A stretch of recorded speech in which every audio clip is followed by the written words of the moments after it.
আপডেটটা হচ্ছে যে যারা ডিঙ্গিতে আসে, যারা বোটে করে আসে, চ্যানেল ক্রসিং করে আসে, এদেরকে মূলত প্রোটেকশন দেওয়ার জন্য এরা যাতে না আসতে পারে, কিংবা তারা যদি এইভাবে আসে, এবং যারা এসেছে এ পর্যন্ত তাদেরকে কনভিকশন দেওয়া হয়েছে।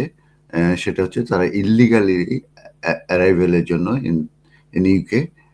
এবং আমি একটি নিউজ পেপারে দেখতে পেলাম যে প্রায় 1100 পিপল, তার মানে 1100 ইন্ডিভিজুয়াল, যারা আপনার এই কি বলে victim of torture and trafficking সহ অন্যান্য প্রসিকিউটেড এগুলোর কারণে যারা মূলত তার দেশ ছেড়ে তারা এই চ্যানেল ক্রসিং করে কিংবা ইরেগুলারলি যারা ইউকেতে প্রবেশ করেছে তাদেরকে মূলত কনভিক্টেড করা হয়েছে of illegal arrival in UK, যারা লাস্ট 5 ইয়ার্সে দেখা গেছে যে প্রায় 1100 পিপুলকে কনভিকশন দেওয়া হয়েছে।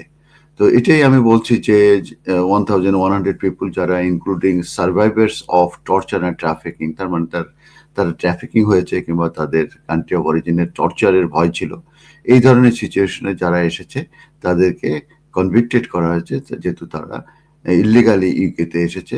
এই ইনফরমেশনটা আমি পেয়েছি ফ্রম ফ্রিডম ইনফরমেশন ডেটা থেকে। তো লাস্ট 5 ইয়ার্সে এটা এসেছে। অতএব এটা এক ধরনের আমি মানে শেয়ার করছি আমাদের কমিউনিটির ভিতরে যে অনেকে ফ্রান্স থেকে দেশে আসার চেষ্টা করেন কিংবা অন্য দেশ থেকে বোটে করে কিংবা চ্যানেলে করে কিংবা ট্রাফিকিং হয়ে আসে, কিন্তু লাস্ট 5 ইয়ার্সে 1100 পিপলে কিন্তু কনভিক্টেড দিয়েছে, তাদের জেলে যাওয়া লাগছে আসার পরেই। অতএব যারা এইভাবে আসার চেষ্টা করছেন তারা মূলত এইভাবে আসবেন না, কারণ তাদেরকে কনভিকশন দেওয়া হচ্ছে। এবং একটি ডেটা দেখা যায় 628 পিপল তারা অ্যারাইভ করেছে স্মল বোটে করে, 296 তাদের ভিতরে ক্যাপচার হয়েছে অন সার্ভিলেন্সের ড্রোন সার্ভিলেন্স ফুটেজের মাধ্যমে তাদেরকে পাওয়া গেছে।